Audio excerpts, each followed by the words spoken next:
पुरुष को स्त्री कभी समझ में नहीं आ पाती, इसलिए पुरुष निरंतर अनुभव करता है कि स्त्री बेबूझ है, समथिंग मिस्टीरियस, कुछ है जो छूट जाता है। वो क्या है जो छूट जाता है?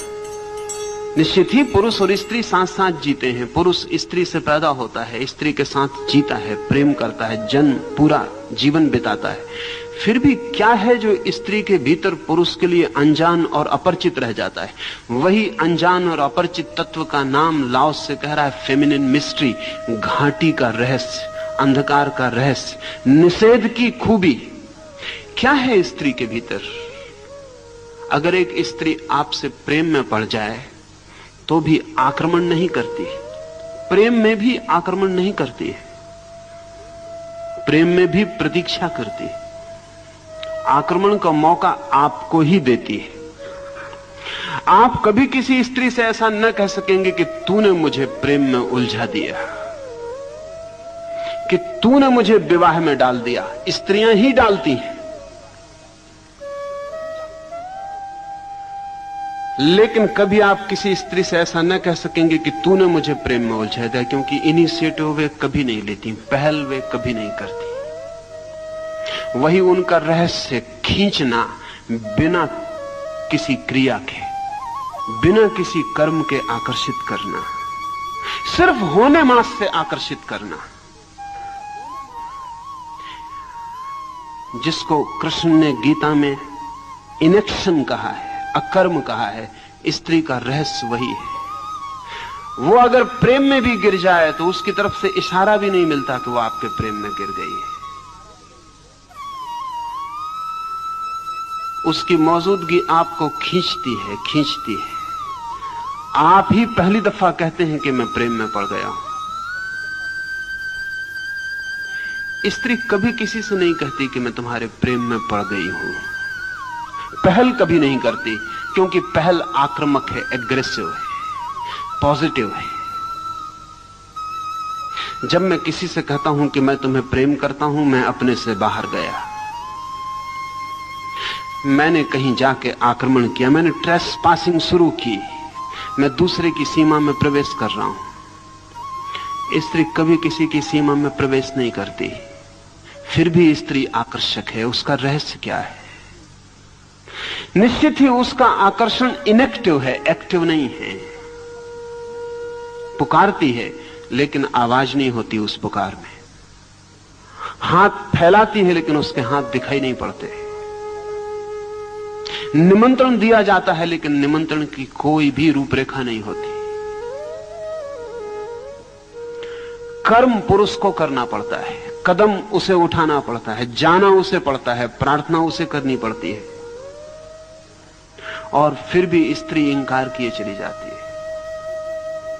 और जब भी कोई स्त्री किसी के प्रेम में जल्दी हां भर देती है, तब समझना चाहिए उस स्त्री को भी स्तृण रहस्य का कोई पता नहीं है। क्योंकि जैसे ही स्त्री हां भरती है वैसे ही व्यर्थ हो जाती है। उसका निषेध, उसका इंकार किए चले जाना ही उसका अनंत रस का रहस्य है। लेकिन उसकी नहीं कुछ ऐसी है जैसी नहीं पुरुष कभी नहीं बोल सकता, क्योंकि जब पुरुष बोलता है नहीं, कहता है नो, इट मीन्स नो, और जब स्त्री कहती है नो, इट मीन्स यस। अगर स्त्री को नो ही कहना है तो वो नो भी नहीं कहेगी, क्योंकि उतना कहना भी बहुत ज्यादा कहना है।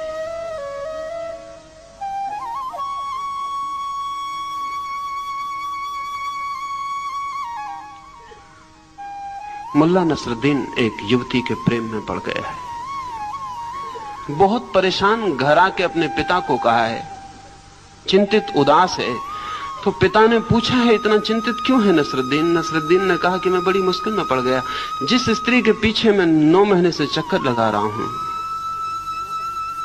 आज उसने सब बात ही तोड़ दी। पिता ने कहा तू ना समझ, स्त्री जब कहे नहीं तो उसका अर्थ नहीं नहीं होता है। नसरुद्दीन ने कहा वो तो मैं भी जानता हूं, लेकिन उसने नहीं नहीं कहा, उसने कहा कि तू कुत्ता। नहीं उसने कहा ही नहीं। अगर वो नहीं कहती तो अभी मैं और 9 वर्ष चक्कर लगा सकता था।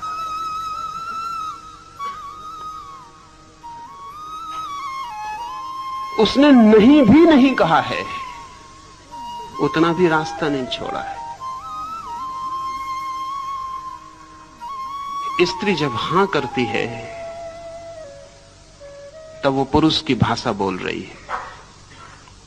इसलिए स्त्री के मुंह से हां बहुत ही छोटा, उथला और गहरे अर्थों में अनैतिक मालूम पड़ता है, उतना भी आक्रमण है।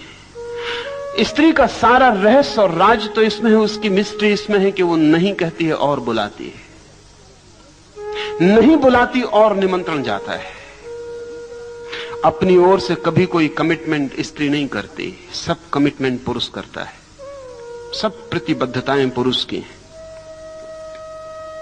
और इस भ्रांति में कोई पुरुष ना रहे कि स्त्री ने कुछ भी नहीं किया है। स्त्री ने बहुत कुछ किया है, लेकिन उसके करने का ढंग निषेधात्मक है, घाटी की तरह है, अंधेरे की तरह है। निषेध ही उसकी तरकीब है। दूर हटना ही पास आने का निमंत्रण है। उसकी बचने की कोशिश ही बुलावा है। ये फेमिनिन मिस्ट्री है, और इसमें और गहरे उतरेंगे तो बहुत सी बातें ख्याल में आएंगी। स्त्री संभोग की दृष्टि से भी निषेधात्मक है, पैसिव है। इसलिए दुनिया में स्त्रियों के ऊपर कोई बलात्कार का जुर्म नहीं रखा जा सकता। किसी स्त्री ने लाखों वर्ष के इतिहास में किसी पर बलात्कार नहीं किया है। स्त्री के व्यक्तित्व में बलात्कार असंभव है। पुरुष बलात्कार कर सकता है, करता है, और 100 में 90 मौके पर पुरुष जो भी करता है वो बलात्कार ही होता है। 100 में 90 मौके पर, उन मौकों पर नहीं जो अदालत में पकड़े जाते हैं। पति अपनी पत्नी के साथ भी जो संबंध निर्मित करता है उसमें 90 मौके पर बलात्कार होता है, क्योंकि स्त्री चुप है। उसकी चुप्पी हां समझी जा सकती है। और जो हमने व्यवस्था की है समाज की पति के प्रति, हमने उसका कर्तव्य बांधा हुआ है। पति उससे प्रेम मांगे तो वो चुप होकर दे देती है, लेकिन अगर उसके भीतर उस क्षण प्रेम नहीं था तो पति का ये प्रेम बलात्कार होगा। लेकिन पुरुष बलात्कार कर सकता है, क्योंकि पुरुष का पूरा व्यक्तित्व आक्रामक, एग्रेसिव है, हमलावर है।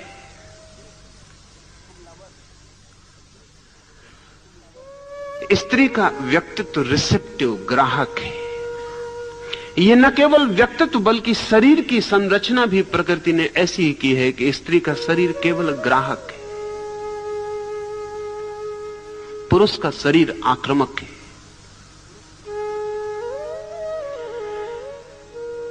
लेकिन सृजन होता है स्त्री से, जन्म होता है स्त्री से।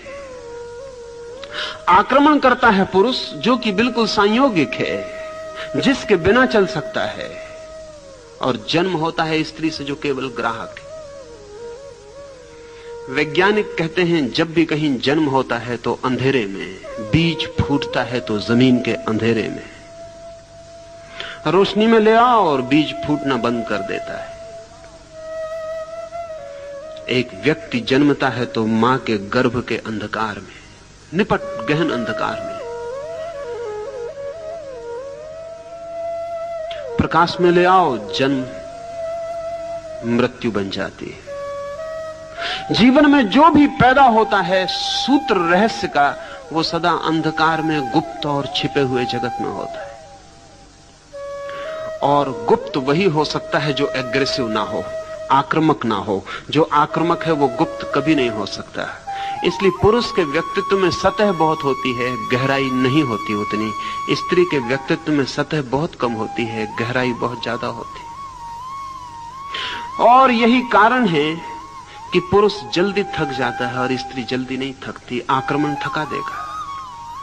इसलिए पुरुष वैश्याएं नहीं हो सकी, क्योंकि कोई पुरुष वैश्या नहीं हो सकता। एक संभोग थक जाएगा। स्त्री वैश्या हो सकी, क्योंकि 50 संभोग भी उसे नहीं थका सकते। वो सिर्फ रिसेप्टिव है, वो कुछ करती ही नहीं। इसलिए एक अनोखी घटना घटी कि पुरुष वेश्याएं नहीं हो सकी, स्त्रियां वेश्याएं हो सके। पुरुष बलात्कारी हो सके, स्त्रियां बलात्कारी नहीं हो सकी। पुरुष गुंडे हो सके, स्त्रियां गुंडे नहीं हो सकी। लेकिन स्त्रियां वेश्याएं हो सकी, पुरुष वेश्याएं नहीं हो सके। और कारण कुल इतना है कि पुरुष का सारा व्यक्तित्व आक्रामक है। जो आक्रमण करेगा वो थक जाएगा।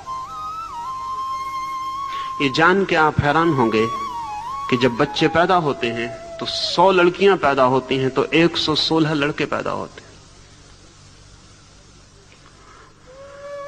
प्रकृति संतुलन को कायम रखती है क्योंकि पुरुष कमजोर है। हम सब यही सोचते हैं कि पुरुष बहुत शक्तिशाली है, वो सिर्फ पुरुष का ख्याल है।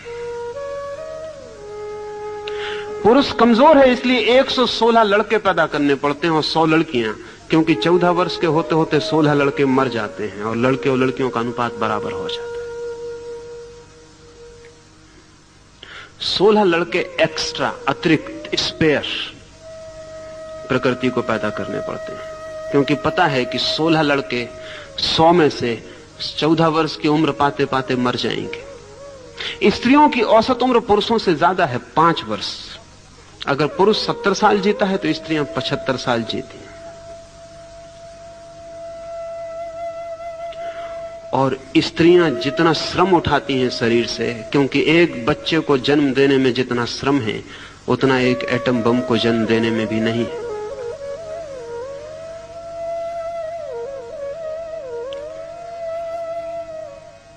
एक स्त्री 20 बच्चों को जन्म दे और फिर भी पुरुष से 5 साल ज्यादा जीती है। स्त्रियां कम बीमार पड़ती हैं और जो बीमारियां स्त्रियों को हैं वो स्त्रियों की नहीं, पुरुषों ने जो समाज निर्मित किया है उसकी परेशानी की वजह से। स्त्रियां कम बीमार पड़ती हैं, फिर भी जितनी बीमार पड़ती हैं उसमें भी कोई 70% कारण पुरुषों ने जो व्यवस्था की है वो है, स्त्रियां नहीं।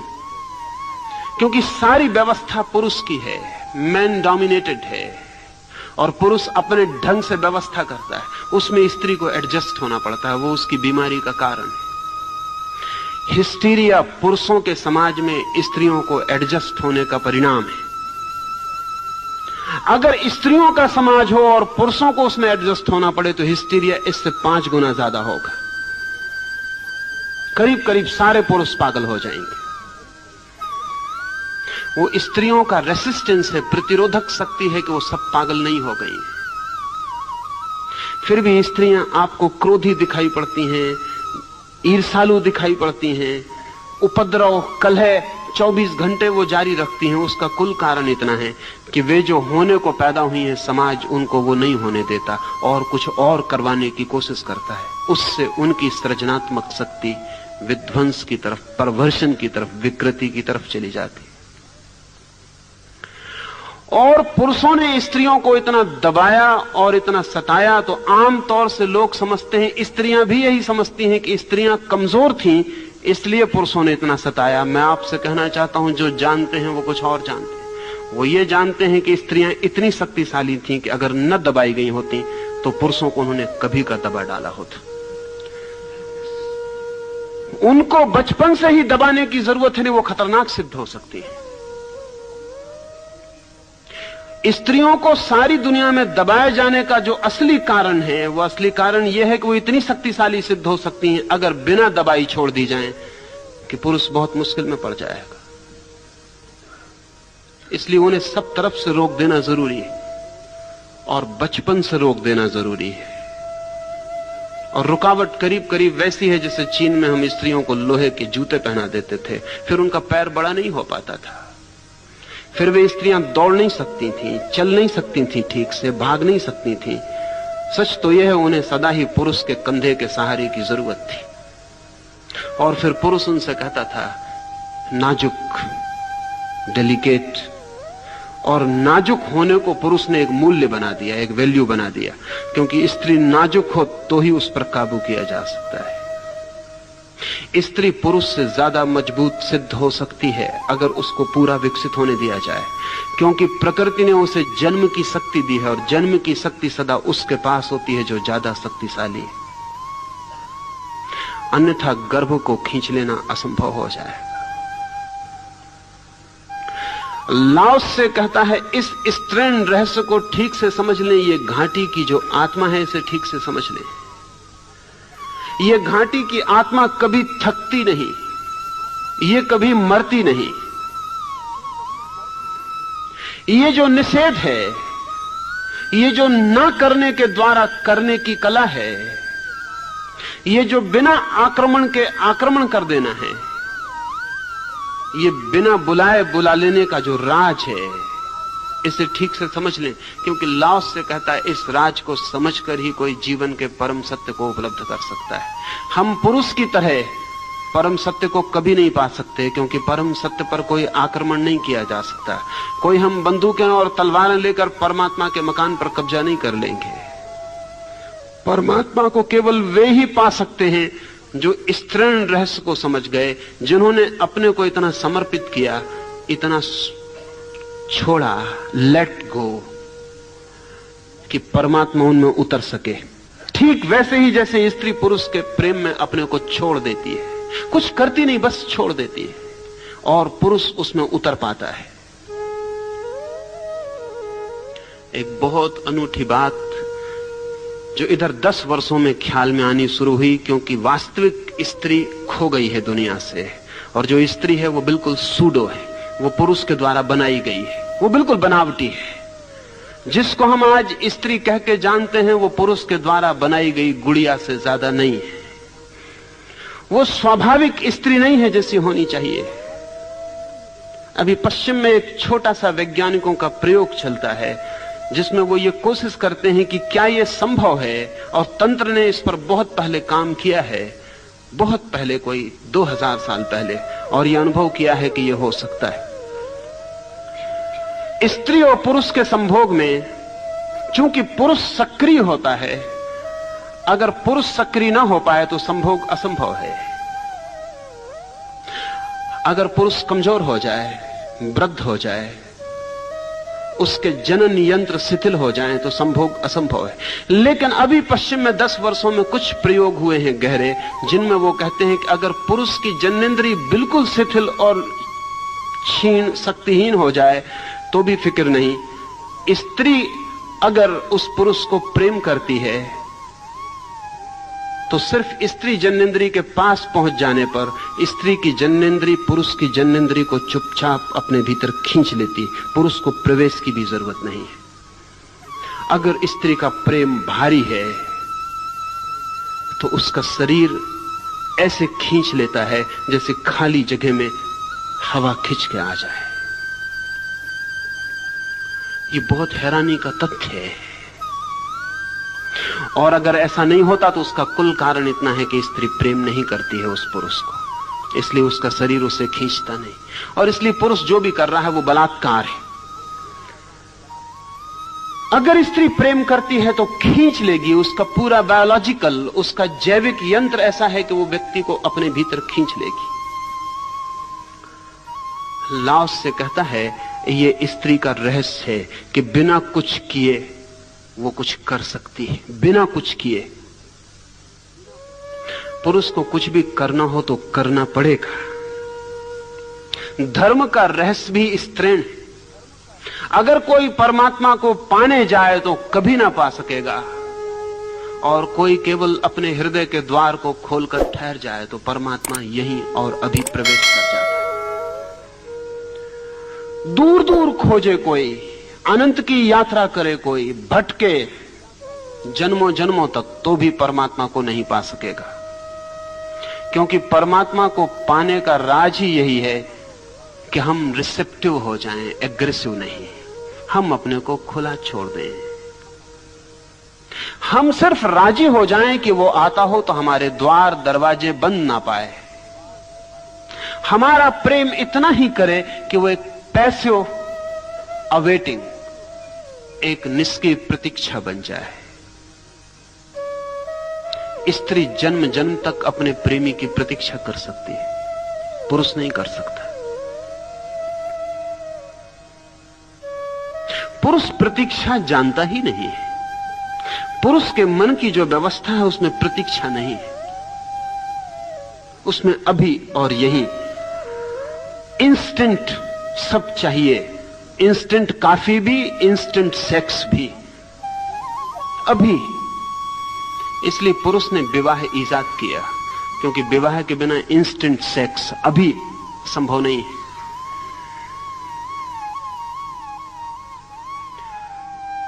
पुरुष प्रतीक्षा बिल्कुल नहीं कर सकता, आतुर है, व्यग्र है, तनावग्रस्त है।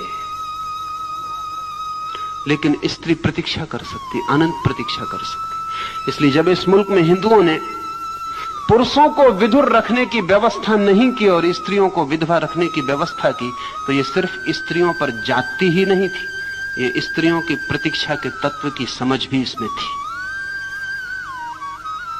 एक स्त्री अपने प्रेमी के लिए पूरे जन्म, अगले जन्म तक के लिए प्रतीक्षा कर सकती, ये भरोसा किया जा सकता, लेकिन पुरुष पर यह भरोसा नहीं किया जा सकता। इसलिए भारत ने अगर स्त्रियों को विधवा रखने की व्यवस्था दी और पुरुषों को नहीं दी, तो सिर्फ इसलिए नहीं कि यह व्यवस्था पुरुष के पक्ष में थी, जहां तक मैं समझ पाता हूं यह पुरुष का बहुत बड़ा अपमान था, ये स्त्री का गहनतम सम्मान था, क्योंकि इस बात की सूचना थी कि हम स्त्री पर भरोसा कर सकते हैं कि वो प्रतीक्षा कर सकती है, लेकिन पुरुष पर भरोसा नहीं किया जा सकता है। पुरुष पर भरोसा नहीं किया जा सकता, इसलिए विधुर को रखने के लिए आग्रह नहीं रहा। कोई रहना चाहे वो उसकी मर्जी, लेकिन स्त्री पर आग्रह था, और आग्रह इसलिए था कि उसकी प्रतीक्षा में ही उसका वो जो स्त्रीण तत्व है वो ज्यादा प्रकट होगा। उसे जितना अवसर मिले निष्क्रिय प्रतीक्षा का, उसके भीतर की गहराइयां उतनी ही गहन और गहरी हो जाती हैं, और उसके आंतरिक रहस्य मधुर और सुगंधित हो जाते हैं। एक बहुत हैरानी की बात मैं कभी कभी पढ़ता रहा हूं, कभी मेरे ख्याल में नहीं आती थी कि बात क्या होगी।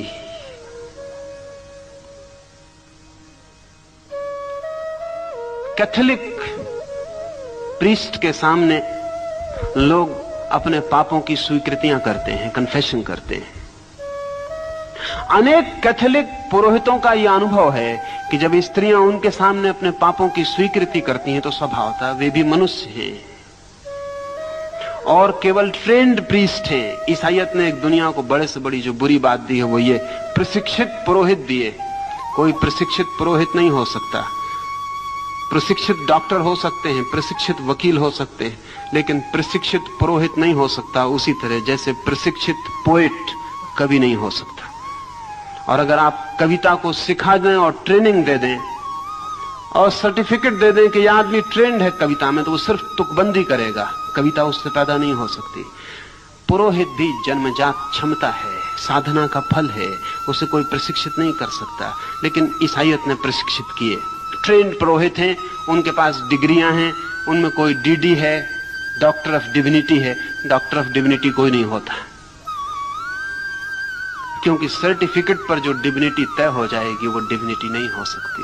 वो क्या दिव्यता होगी जो एक स्कूल सर्टिफिकेट देने से तय हो जाती हो। तो पुरोहित के पास जब स्त्रियां अपने पापों का कन्फेशन करती हैं तो ये कन्फेशन बहुत टेम्पटिंग हो जाता है, स्वाभाविक। जब कोई स्त्री अपने पाप का स्वीकार करती है और एकांत में करती है तो पुरोहित के लिए बड़ी बेचैनी हो जाती है। स्त्री तो हल्की हो जाती है, पुरोहित भारी हो जाता है।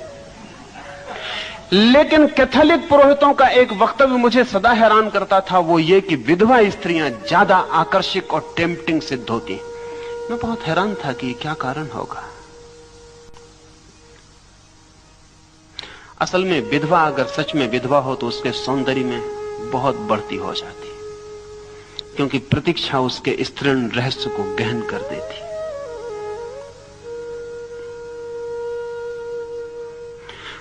कुंवारी लड़की में जो रहस्य होता है वो प्रतीक्षा का है। इसलिए सारी दुनिया में जो समझदार कौमें थी उन्होंने तय किया कि कुंवारी लड़की से ही विवाह करना, क्योंकि सच तो यह है कि जो लड़की कुंवारी नहीं है उससे विवाह करने का मतलब है कि आपको स्त्री के रहस्य को जानने का मौका ही नहीं मिलेगा। वो रहस्य पहले ही खंडित हो चुका, वो स्त्री छिछली हो गई, उसने प्रतीक्षा ही नहीं की है इतनी जितनी प्रतीक्षा पर वो भीतर का पूरा रहस्य में फूल खिलता है। इसलिए जिन समाजों ने स्त्री के कुंवारे रहने पर और विवाह पर जोर दिया, उन्होंने पुरुष के कुंवारेपन की बहुत फिक्र नहीं की। उसका कारण है कि पुरुष के कुंवारेपन या ना कुंवारेपन से कोई फर्क नहीं पड़ता है, लेकिन स्त्री के कुंवारेपन से फर्क पड़ता है। कुंवारी स्त्री में एक सौंदर्य है जो विवाह के बाद उसमें खो जाता है। वो सौंदर्य उसमें फिर से जन्मता है जब वो मां बनना शुरू होती है, क्योंकि अब वो एक और बड़े रहस्य के द्वार पर और एक और बड़ी प्रतीक्षा के द्वार पर खड़ी हो जाती है। उसे गर्भवती देखकर पति चिंतित हो सकता है, और पति चिंतित होते हैं, और उनकी चिंता स्वाभाविक है, क्योंकि उनके लिए प्रतीक्षा नहीं केवल एक और इकोनॉमिक, एक आर्थिक उपद्रव उनके ऊपर आने को है। लेकिन मां मधुर हो जाती है। असल में मां का गर्भ जैसे बढ़ने लगता है, उसकी आंखों की गहराई बढ़ने लगती है, उसके शरीर में नए कोमल तत्वों का आविर्भाव होता है। गर्भिणी स्त्री का सौंदर्य स्त्रीण रहस्य से बहुत भारी हो जाता है।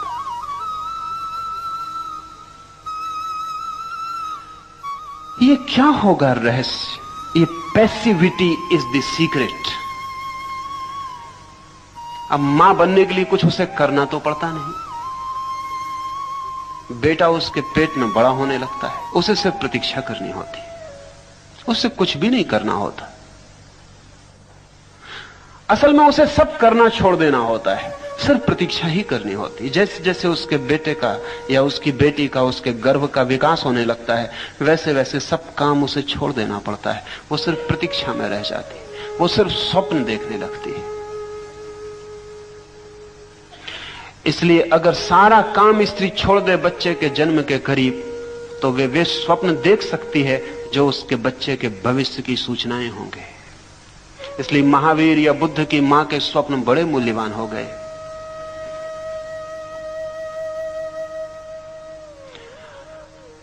महावीर या बुद्ध के संबंध में कहा जाता है कि जब वे पैदा हुए तो उनकी मां ने स्वप्न देखे।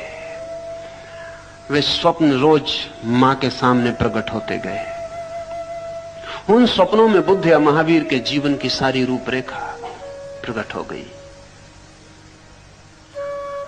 अगर मां सच में ही मां हो और आने वाले भविष्य में जो जन्म लेने वाला प्राण है उसके साथ पूरी पैसिविटी में हो, तो वो अपने बच्चे की जन्म कुंडली खुद ही लिख जा सकती है। किसी पुरोहित, किसी पंडित को दिखाने की जरूरत नहीं। और मां जिसकी जन्म कुंडली न लिख सके, उसकी कोई पुरोहित और पंडित न लिख सकेगा, क्योंकि इतना तादात्म्य, इतना एकात्म फिर कभी किसी दूसरे से नहीं होता है। पति से भी नहीं होता है इतना तादात्म्य पत्नी का जितना अपने बेटे से होता है। बेटा उसका ही एक्सटेंशन है, उसका ही फैलाव है। लेकिन मां बनने के लिए कुछ भी करना नहीं पड़ता, पिता बनने के लिए बहुत कुछ करना पड़ता है। मां बनने के लिए कुछ भी नहीं करना होता, मां बनने के लिए केवल मौन प्रतीक्षा करनी होती है। इस मौन प्रतीक्षा में दो चीजों का जन्म होता है, एक तो बेटे का जन्म होता है और एक मां का भी जन्म होता है। इसलिए पूरब के मुल्क जिन्होंने फेमिनिन मिस्ट्री को समझा, उन्होंने स्त्री को जो चरम आदर दिया है वो मां का, पत्नी का नहीं।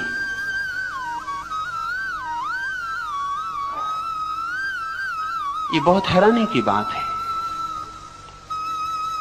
मुझसे लोग पूछते थे कि आप सन्यासियों को स्वामी कहते हैं, लेकिन सन्यासियों को मां क्यों कहते हैं, जबकि वो भी, उनका विवाह भी नहीं हुआ, उनका बच्चा भी नहीं हुआ। असल में मां का संबंध स्त्री की चरम गरिमा से है। वो अपनी चरम गरिमा पर सिर्फ मां के क्षण में होती। उसका जो पीक एक्सपीरियंस है वो पत्नी होना नहीं है, प्रेयसी होना नहीं है। प्रेयसी और पत्नी होना केवल चढ़ाई की शुरुआत है। उसका जो पीक एक्सपीरियंस है, जो शिखर अनुभव है, उसका मां होना। इसलिए जिन समाजों में भी स्त्रियों ने तय कर लिया है कि पत्नी होना उनका शिखर है, उन समाजों में स्त्रियां बहुत दुखी हो जाएंगी, क्योंकि वो उनका शिखर है नहीं। यद्यपि पुरुष राजी है कि वे पत्नी होने को ही अपना शिखर समझें, क्योंकि पुरुष को पति होने पर शिखर उपलब्ध हो जाता है, पिता होने पर उसे शिखर उपलब्ध नहीं होता। उसे प्रेमी होने पर शिखर उपलब्ध हो जाता है, लेकिन स्त्री को उपलब्ध नहीं होता। स्त्री का ये जो मातृत्व का राज है, इसे लाओस से कहता है ये अंधेरे जैसा है। इसमें और बहुत सी बातें ख्याल में लेने जैसी हैं। जब पुरुष पैदा होता है, जब एक बच्चा पैदा होता है, लड़का पैदा होता है, तो उसके पास अभी सेक्स हार्मोन होते नहीं, बाद में पैदा होने शुरू होते हैं। उसका वीर्य बाद में निर्मित होना शुरू होता है। लेकिन यह जान के आप हैरान होंगे कि जब लड़की पैदा होती है तो वो अपने सब अंडे साथ लेके पैदा होती है। उसके जीवन भर में जितने अंडे प्रति माह उसके मासिक धर्म में निकलेंगे, उतने अंडे वो लेकर ही पैदा होती है। स्त्री पूरी पैदा होती है, उसके पास पूरा कोष होता है उसके एग्स का। फिर उनमें से एक एक अंडा समय पर बाहर आने लगेगा, लेकिन वो सब अंडे लेकर आती है। पुरुष अधूरा पैदा होता है, और अधूरे पैदा होने की वजह से लड़के बेचैन होते हैं और लड़कियां शांत होती हैं। एक अनइजीनेस लड़के में जन्म से होती है, लड़की में एक एट ईजनेस जन्म से होती है। लड़की के शरीर का, उसके व्यक्तित्व का जो सौंदर्य है, वो उसकी शांति से बहुत ज्यादा संबंधित है। अगर लड़की को बेचैन करना हो तो उपाय करने पड़ते हैं, और लड़के को अगर शांत करना हो तो उपाय करने पड़ते हैं।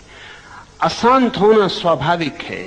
बायोलॉजिस्ट कहते हैं कि उसका कारण है कि स्त्री जिस अंडे से बनती है उसमें जो अणु होते हैं वो XX होते हैं, दोनों एक से होते हैं। और पुरुष जिस क्रोमोसोम से बनता है उसमें XY होता है, उसमें एक X होता है, एक Y होता है, वो समान नहीं होते। स्त्री में जो तत्व होते हैं वो XX होते हैं, दोनों समान होते हैं। इसलिए स्त्री सुडौल होती है, पुरुष सुडौल नहीं हो पाता। स्त्री के शरीर में जो कर्व्स का सौंदर्य है वो उसके XX दोनों संतुलित अंडों के कारण है, और पुरुष के शरीर में वैसा संतुलन नहीं हो सकता, क्योंकि XY उसके एक और दूसरे में समानता नहीं है। स्त्री के व्यक्तित्व को बनाने वाले 48 अणु हैं, वो पूरे हैं 24-24। पुरुष को बनाने वाले 47 हैं, और बायोलॉजिस्ट कहते हैं कि वो जो एक अणु की कमी है वही पुरुष को जीवन भर दौड़ाती है। इस दुकान से उस दुकान, जमीन से चांद दौड़ाती रहती। वो जो एक कम है उसकी खोज वो पूरा होना चाहता है।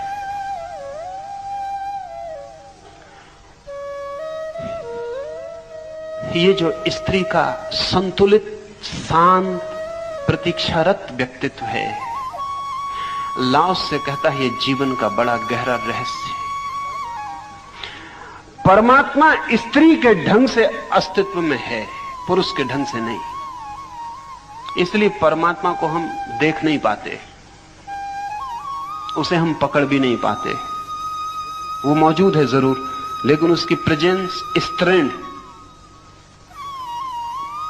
न होने जैसा है। उसे हम पकड़ने जाएंगे उतना ही वो हमसे छूट जाएगा, उतना ही हट जाएगा, उतना ही उसकी खोज मुश्किल हो जाएगी। अस्तित्व स्त्रीण है, इसका अर्थ यह है कि अस्तित्व में जो भी प्रकट होता है अस्तित्व में पहले से छिपा है। एक, जैसा मैंने कहा, स्त्री में जो भी पैदा होगा वो सब पहले से ही छिपा है, वो अपने जन्म के साथ लेकर आती है सब, उसमें कुछ नया एडिशन नहीं होता।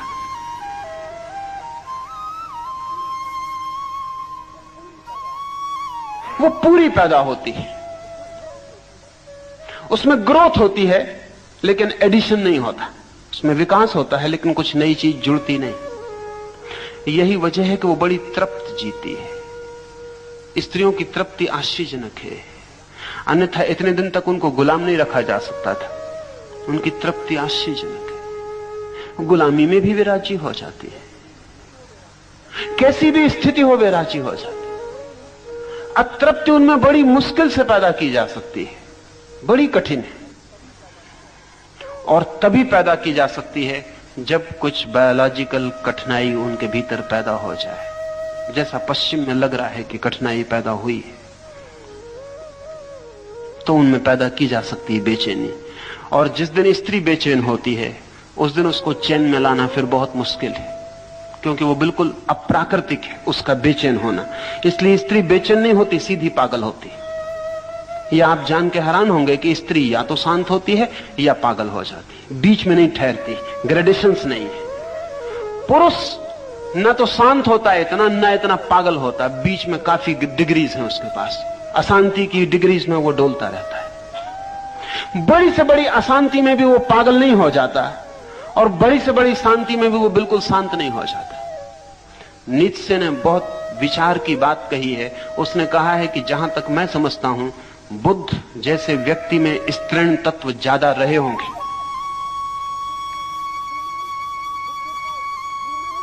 बुद्ध को वुमेनिस कहा है नीत्शे ने, और मैं मानता हूं कि इसमें गहरी समझ है। सच यह है कि जब कोई पुरुष भी पूरी तरह शांत होता है तो स्त्रीण हो जाता है, हो ही जाएगा, हो जाएगा इसलिए कि इतना शांत हो जाएगा कि वो जो पुरुष की अनिवार्य बेचैनी थी, वो जो अनिवार्य अशांति थी, अनिवार्य तनाव था, वो जो टेंशन था पुरुष के अस्तित्व का, वो खो जाएगा। यही वजह है कि हमने भारत में प्रतीकात्मक रूप से कृष्ण की, बुद्ध की, महावीर की दाढ़ी मूछ नहीं बनाई। ऐसा नहीं कि नहीं थी,